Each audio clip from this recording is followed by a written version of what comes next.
الله ولي الذين آمنوا يخرجهم من الظلمات إلى النور والذين كفروا أولياؤهم الطاغوت يخرجونهم من النور إلى الظلمات أولئك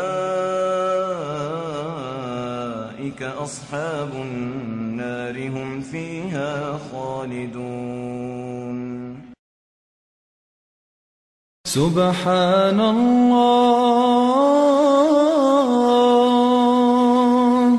والحمد لله ولا إله إلا الله والله أكبر. ناظرین السلام علیکم ورحمۃ اللہ وبرکاتہ. ایک آیت پر غور پروگرام میں آپ تمام کا استقبال ہے. انشاءاللہ آج جس آیت پر میں اور آپ غور کریں گے وہ ہے سورہ رعد سورہ نمبر 13 کی آیت نمبر 19.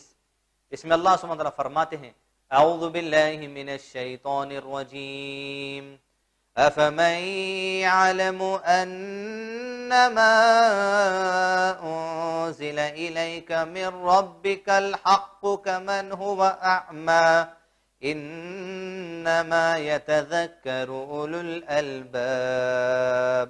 اس کا ترجمہ اس طرح علماء اکرام نے بیان کیا ہے، بھلا جو شخص جانتا ہے کہ جو کچھ آپ صلی اللہ علیہ وسلم کے رب کی طرف سے آپ پر نازل کیا گیا، یعنی اللہ کے رسول صلی اللہ علیہ وسلم پر جو قرآن نازل کیا گیا وہی حق ہے، تو وہ شخص اندھے جیسا کیا ہو سکتا ہے؟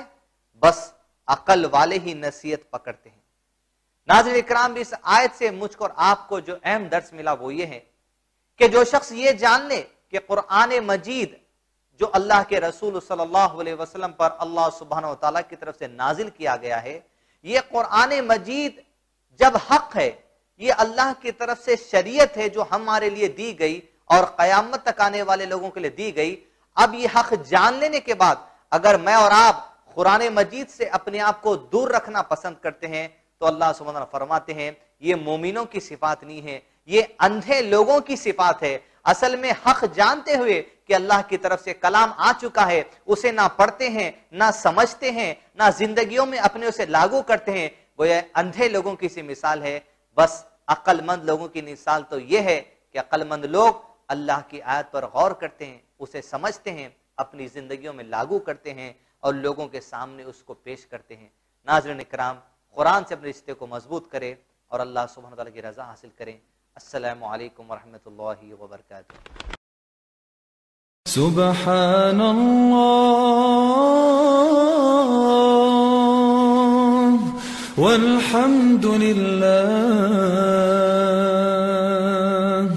ولا